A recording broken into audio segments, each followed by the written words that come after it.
नमस्कार, केमिस्ट्री की online classes में स्वागत है। मैं रतनलाल शर्मा। आज हम बात करते हैं 11th केमिस्ट्री में परमाणु के परमाणविक कण हैं, उनके बारे में कुछ जानकारी प्राप्त करते हैं। तो देखो, परमाणु होता है, उसके 3 अवपरमाणु कण हैं। नंबर 1 है इलेक्ट्रॉन, 2 है प्रोटॉन और न्यूट्रॉन। इलेक्ट्रॉन, प्रोटॉन और न्यूट्रॉन। इलेक्ट्रॉन को हम E से रिप्रेजेंट करते हैं, प्रोटॉन को P से रिप्रेजेंट करते हैं और न्यूट्रॉन को N से रिप्रेजेंट करते हैं। ये इलेक्ट्रॉन है एक ऋणावेशित कण है, प्रोटॉन धनावेशित कण है और न्यूट्रॉन है एक उदासीन कण होता है। इन पर हम आवेश का मान देखें तो इलेक्ट्रॉन और प्रोटॉन है, उस पर आवेश की मात्रा समान होती है, लेकिन विपरीत आवेश। जबकि न्यूट्रॉन है, उस पर आवेश शून्य होता है। तो देखो, इलेक्ट्रॉन है, उस पर -1.602176 इंटू 10⁻⁻19 कूलम आवेश होता है।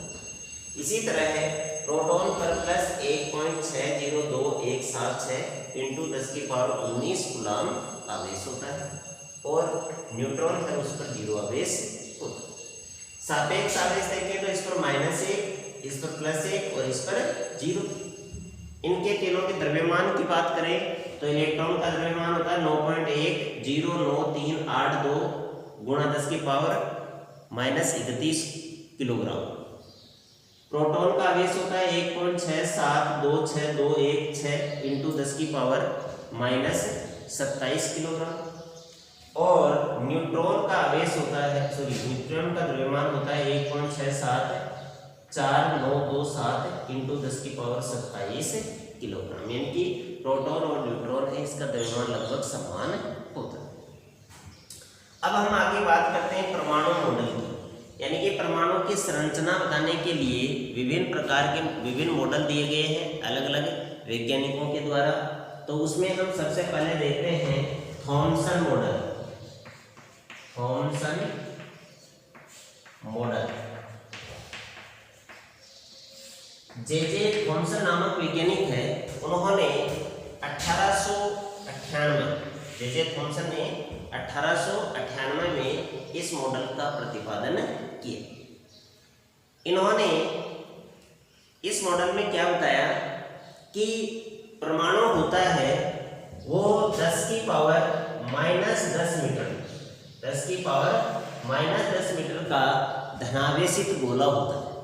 यानी कि इसके अनुसार परमाणु है ये एक धनावेशित गोला है, यानी कि इस पर क्या आवेश है, धनावेश है।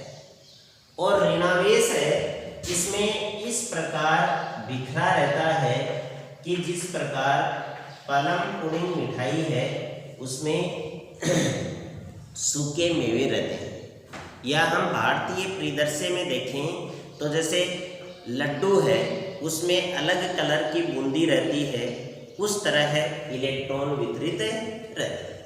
इसीलिए इस मॉडल को पलम पुडिंग मॉडल भी कहते हैं। इस मॉडल को पलम पुडिंग मॉडल कहते हैं। यानी कि ये मॉडल क्या कहता है कि परमाणु एक धनावेशित गोला होता है और उसमें ऋणावेश है इस तरह बिखरा रहता है जिस तरह है पलम पुडिंग मिठाई में जो सूखे मेवे रहते हैं, या जैसे तरबूज है, तरबूज में लाल भाग है वो तो उसका धनावेश है और उसमें जो बीज हैं वो उसका ऋणावेश है। तो इस प्रकार थॉमसन ने परमाणु की संरचना को समझने का प्रयास किया। धन्यवाद।